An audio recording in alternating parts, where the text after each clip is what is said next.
ഭാരതത്തിലെ ബ്രിട്ടീഷ് ഭരണത്തിനെതിരെ പോരാടിയ ധീരവനിതയായിരുന്നു റാണി ലക്ഷ്മിബായി. 1857 ഒന്നാം സ്വാതന്ത്ര്യസമരത്തിൽ അവർ വഹിച്ച പങ്ക് വളരെ വലുതാണ്. റാണി ലക്ഷ്മിബായി ജനിച്ചത് വാരണാസിയിലെ ഒരു മറാത്തി ബ്രാഹ്മണ കുടുംബത്തിലാണ്. യഥാർത്ഥ പേര് മണികർണിക താംബെ. അവർ മനു എന്ന് സ്നേഹത്തോടെ വിളിക്കപ്പെട്ടു. പിതാവ് മൊരോപ്പാൻ താംബെ പേർഷ്യ ബാജിറാവു രണ്ടാമൻ്റെ കൊട്ടാരത്തിലെ ഉദ്യോഗസ്ഥനായിരുന്നു. അമ്മ ഭഗീരഥി ബായി മനുവിന് 4 വയസ്സുള്ളപ്പോൾ മരിച്ചു. പെൺകുട്ടികൾ പുറത്തിറങ്ങാത്ത കാലത്ത് കുതിരസവാരി, അമ്പെയ്ത്ത്, വാൾപ്പയറ്റ് തുടങ്ങിയവയിൽ മനു വൈദഗ്ധ്യം നേടി.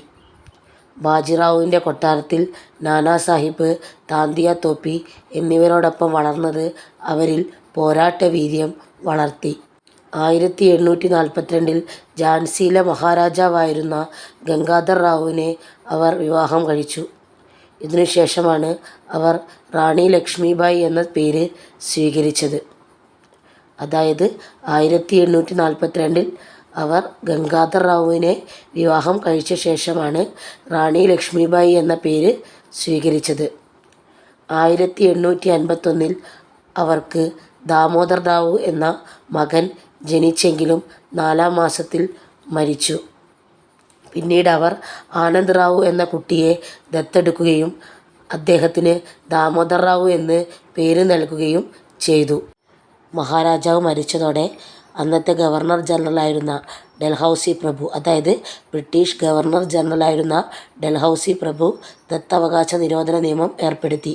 അതായത് ദത്തവകാശ നിരോധന നിയമം എന്ന് വെച്ചാൽ ദത്തെടുത്ത കുട്ടിക്ക് രാജ്യം ഭരിക്കാൻ അധികാരമില്ല. സ്വന്തം പുത്രന് മാത്രമേ രാജ്യം ഭരിക്കാൻ അധികാരം ഉള്ളൂ. അതിനാൽ ഝാൻസി ഭരിക്കാൻ ദത്തുപുത്രന് അവകാശം ഉണ്ടായിരുന്നില്ല. അന്നത്തെ ബ്രിട്ടീഷ് ഗവർണർ ജനറലായിരുന്ന ഡൽഹൗസി പ്രഭുവാണ് ദത്തവകാശ നിരോധന നിയമം ഏർപ്പെടുത്തിയത്. അതിനാൽ ദത്തുപുത്രന് ഭരണം നൽകാൻ വിസമ്മതിക്കുകയും ഝാൻസിയെ ബ്രിട്ടീഷ് സാമ്രാജ്യത്തോട് ബ്രിട്ടീഷുകാർ ചേർക്കുകയും ചെയ്തു. ബ്രിട്ടീഷുകാർ ഝാൻസി പിടിച്ചടക്കിയപ്പോൾ എൻ്റെ ഝാൻസി ഞാൻ വിട്ടുകൊടുക്കില്ല എന്ന് ഝാൻസി റാണി സ്വയം പ്രഖ്യാപിച്ചു. 1857 ഒന്നാം സ്വാതന്ത്ര്യസമരം പൊട്ടിപ്പുറപ്പെട്ടപ്പോൾ അവർ സ്വതന്ത്രമായി ഒരു സൈന്യം രൂപീകരിച്ചു. 1858 മാർച്ചിൽ സർ ഹ്യൂ റോസിൻ്റെ നേതൃത്വത്തിലുള്ള ബ്രിട്ടീഷ് സൈന്യം ഝാൻസി ഉപരോധിച്ചു.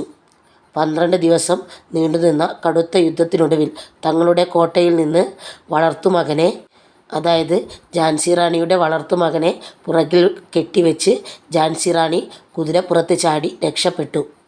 പിന്നീട് താന്തിയ തോപ്പിയുമായി ചേർന്ന് അവർ ഗ്വാളിയോർ കോട്ട പിടിച്ചെടുത്തു.